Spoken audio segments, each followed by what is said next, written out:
बहुत पुरानी बात है। एक गांव में एक बूढ़ा पिता व उसका पुत्र रहा करता था। उसका पिता खेतों में दिन रात काम करता रहता था, जिससे उसका घर चला करता था। लेकिन उसका पुत्र कोई काम नहीं करता, बस दिन भर इधर उधर घूमता फिरता रहता था। उसके पिता बहुत बूढ़े हो चुके थे। उसकी माँ भी बहुत परेशान रहा करती थी। वह हमेशा अपने पुत्र को कहती थी कि तुम्हारे पिता के बाद इस घर को कौन चलाएगा। तुम भी खेतों में काम करने जाया करो। तुम्हारे पिता बहुत बीमार रहते हैं, वह अब कुछ काम नहीं कर पाते हैं। लेकिन उसका पुत्र उनकी कोई बात नहीं सुनता। एक दिन बहुत गर्मी थी और उसका पिता खेत में काम कर रहा था। गर्मी के कारण वह अचानक वहाँ पे काम करते करते बेहोश हो गया। यह बात उस लड़के तक पहुँची। वह दौड़कर वहाँ गया और फिर अपने पिता को अस्पताल लेकर आया, लेकिन वहाँ डॉक्टर ने उसे मृत घोषित कर दिया। उसके पिता बहुत बीमार रहा करते थे। बीमारी में ही वह खेतों में काम किया करते थे, जिसके कारण उसकी मृत्यु हो गई। उसके पिता के जाने के बाद उसका घर बिखर सा गया। कुछ खाने को नहीं बचा। उसकी माँ आस पड़ोस में काम करके कैसे भी घर चलाने लगी। लेकिन जब वह अपने पुत्र को काम करने कहती तो उसका पुत्र कहता, ठीक है, मैं कल काम करना शुरू कर दूंगा। लेकिन वह कल कभी नहीं होता। जैसे ही सुबह होती उसकी माँ कहती, जाओ अब काम करने, तो वह फिर वही कहता कि आज नहीं, कल से काम करना शुरू करूँगा। जब उसकी माँ उसे बहुत गुस्से से कहती तो वह कहता, मैं क्या करूं, मेरे मन मेरे बस में नहीं है। मेरा काम के प्रति कोई इच्छा नहीं होता, लेकिन मैं काम करना चाहता हूं। मैं भी पैसे कमाना चाहता हूं। मैं रोज़ रात को यह सोचकर सोता हूं कि सुबह मुझे काम करने के लिए जाना पड़ेगा, लेकिन सुबह होते ही ऐसा क्या हो जाता कि मुझे बिस्तर पे से उठने का मन ही नहीं करता। मैं आलस में आ जाता हूँ। मैं खुद इन चीज़ों से परेशान हो चुका हूँ। मैं क्या करूँ, मुझे खुद कुछ समझ नहीं आ रहा। तब उसकी माँ ने कहा, मुझे किसी ने बताया है कि पड़ोस के गांव में एक बौद्ध भिक्षु रहा करते हैं, तुम उसके पास जाओ। यह सुनकर वह लड़का अगले दिन ही बौद्ध भिक्षु के पास चला गया और अपनी सारी समस्या उन्हें बताया। यह सुनकर बौद्ध भिक्षु कहते हैं, रात में तुम यह सोचकर सोते तो हो कि तुम्हें सुबह जल्दी उठकर काम करने जाना है, लेकिन ऐसा क्या हो जाता कि तुम सुबह ऐसा नहीं कर पाते हो।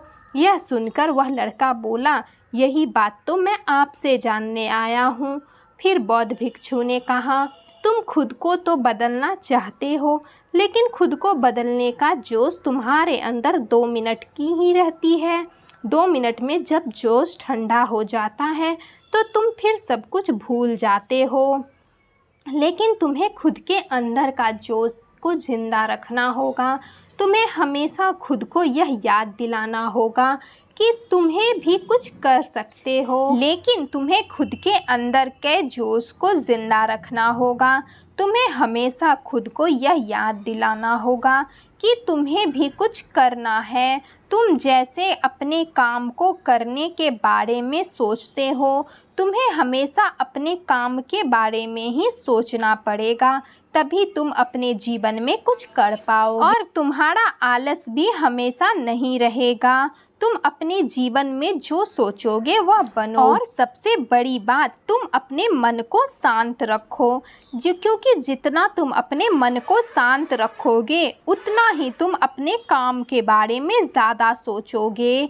इसके लिए तुम्हें मैं कुछ रास्ते बताता हूँ, जिसके द्वारा तुम हमेशा अपने काम को लेकर जोश में भरे रहोगे। सबसे पहला रास्ता, अपने लक्ष्य की ओर हर एक दिन, हर एक रोज एक नया कदम बढ़ाने का फैसला करो।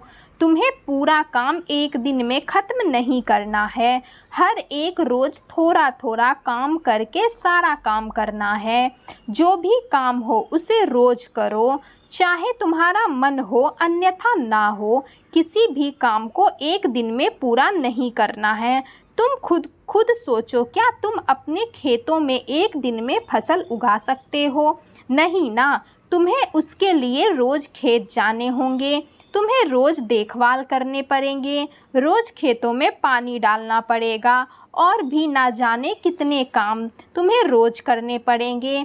जैसे जैसे तुम हर दिन अपने मंजिल की तरफ एक कदम बढ़ाओगे, तुम यह पाओगे कि मंजिल तुम्हारे करीब जा रहे हैं और मंजिल खुद चलकर तुम्हारी तरफ आ रहे हैं। इसलिए जैसे जैसे तुम मंजिल की तरफ पहुँचोगे, तुम्हारा जोश व तुम्हारा मन हमेशा उसी काम को करने के लिए उत्साह से भर जाएगा। जब कोई आदमी किसी पहाड़ पर चढ़ना शुरू करता है तो शुरुआत में तो वह पहाड़ बहुत ऊंचा दिखाई पड़ता है। शायद कोई आदमी उस पहाड़ पर कभी चढ़ ही ना पाए, लेकिन जब कोई आदमी उस पहाड़ पर चढ़ना शुरू करता है तो धीरे धीरे उसकी चोटी तक पहुंचने लगता है, तो उसके कदम खुद व खुद जल्दी जल्दी उठने लगते हैं, क्योंकि वह अपनी मंजिल के करीब पहुंच चुका होता है। इसके लिए पहला सिद्धांत, रोज़ अपनी मंजिल की तरफ पहला कदम बढ़ाओ, ना ज़्यादा ना कम। अगला सिद्धांत जो समझने योग्य है कि आप कर्म करने के लिए इस संसार में आए हैं, अपना पूरा योगदान। जरा आप खुद सोचिए, अगर आप संसार में कर्म करने के लिए नहीं आते तो आप निर्जीव होते, आप कोई पत्थर होते या तो कोई जीव जंतु होते, लेकिन आपको इंसान के रूप में जीवन मिला है। इसका आपको पूरा उपयोग करना होगा, आपको अपना योगदान इस संसार में देना होगा, आपको अपना कर्म भोग पूरा करना होगा और कर्म भोग को पूरा कर किए बिना कहीं मुक्ति नहीं मिलती।